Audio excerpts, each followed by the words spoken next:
नमस्कार प्यारे मित्रों, प्रेरणा पाठशाला में आपका स्वागत है। विद्यार्थी मित्रों एवं पेरेंट्स सभी से एक खास गुजारिश है। 25 साल पहले जब मोबाइल नहीं था, इंटरनेट नहीं था, गूगल नहीं था, फेसबुक नहीं था या इंस्टाग्राम नहीं था, तो हर बच्चा खेत खलियान, गांव और शहरी और मोहल्लों में गिल्ली डंडा, कबड्डी, छुपा छुपी, हॉकी एवं क्रिकेट और गेड़ी दरा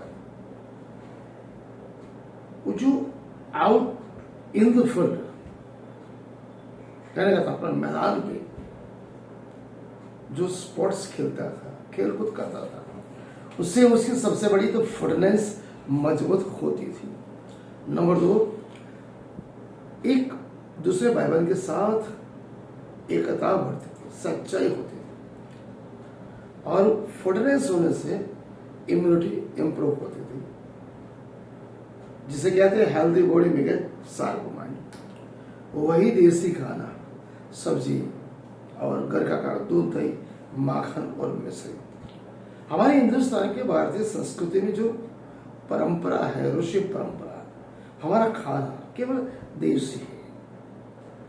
दूध, दही, माखन, मिर्ची, सब्जी और फ्रूट। उस परमात्मा ने सब कुछ दिया। जमाना बदला, आधुनिक जमाने के हिसाब से हम आजकल जो 50 साल के जो पेरेंट्स है, उन्होंने पुराना जमाना भी देखा और आज का नया जमाना भी देखा। हम दो पीढ़ी के बीच में जैसे चक्की के आटे की तरफ पिस रहे। हमारी जो नई पीढ़ी है आज की, बचपन से ही मोबाइल से खेलती है।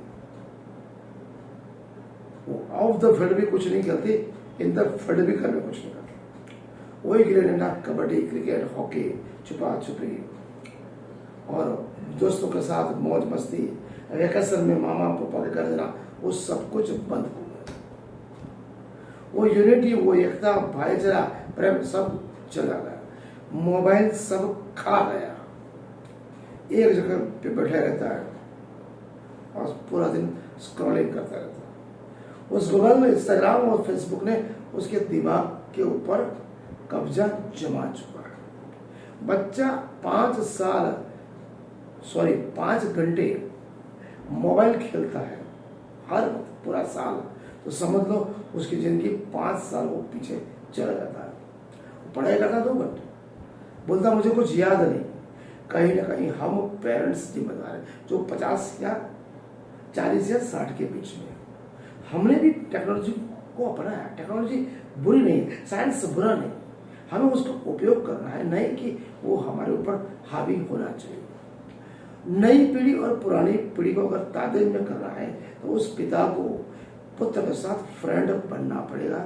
नई टेक्नोलॉजी आपको सीखनी पड़ेगी। एक बात है जो पुरानी है, बच्चे बोलते मम्मी तुम तो ओल्ड हो चुकी हो, तुम्हारे विचार पुराने, तुम्हें कुछ समझ में नहीं आता। तो मैं उस नारी, उस माता, बहन या बेटी और बहू को ये कहना चाहता हूँ, आप 4 घंटे सुबह भोजन में किचन में, शाम को 4 घंटे किचन में, 8 घंटा किचन में, फिर पूरा दिन साफ सफाई, 24 में से 12 घंटे तो आप सब समय किचन में करते हो। आप पढ़े लिखे हो, ठीक है? तो आपके पढ़ाई का उद्देश्य क्या था? केवल शादी ही होना, फिर बच्चे पैदा करना। आप करते क्या हो? वही बच्चे को पैदा करना। वही बच्चा बड़ा होकर माँ को क्या बोलता है, तुम्हें कुछ नहीं आता। तो उस बच्चे को, उस लड़की को मैं बोलता हूँ, लड़का है लड़की, आपने पापा या मम्मी को सिखाया नई टेक्नोलॉजी? क्यों नहीं सिखाते? बोले मम्मी तो ओल्ड है, मोबाइल पकड़ना नहीं आता, पापा ओल्ड है, कुछ नहीं आता। आपको बचपन से लेकर उंगली पकड़ के चलना सिखाया, खाना पीना मैनर्स सिखाया, पढ़ाया लिखा, बड़ा बनाया। इसलिए उसको सुनने के लिए कि आपकी कोई जिम्मेदारी नहीं। देखो बच्चों, अब लड़का हो या लड़की हो, अपने माता पिता की परिस्थिति को देखो। आपके पिताजी पूरा दिन क्या काम धंधा करते, क्या बिजनेस करते, क्या नौकरी करते, कितना हार्ड वर्क करते। वो अपने सपने दबाते हैं। आपकी माता घर में हाउस वाइफ अपने सपने दबाती है और अपने बच्चे को क्यों पढ़ाना चाहती है? बेटी इसलिए पढ़, मैं नहीं पढ़ी तो आज केवल हाउस वाइफ बन के रह गई, मेरा खुद का कोई वजूद नहीं।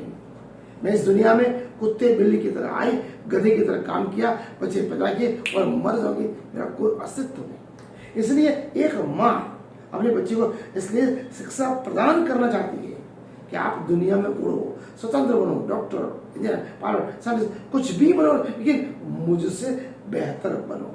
हर पिता अपने लड़के को अपने से बेहतर बनाना चाहता है। हर माता अपने बच्चे को अपने से बेहतर बनाना चाहती है। मेरे प्यारे बच्चों, आपसे गुजारिश है,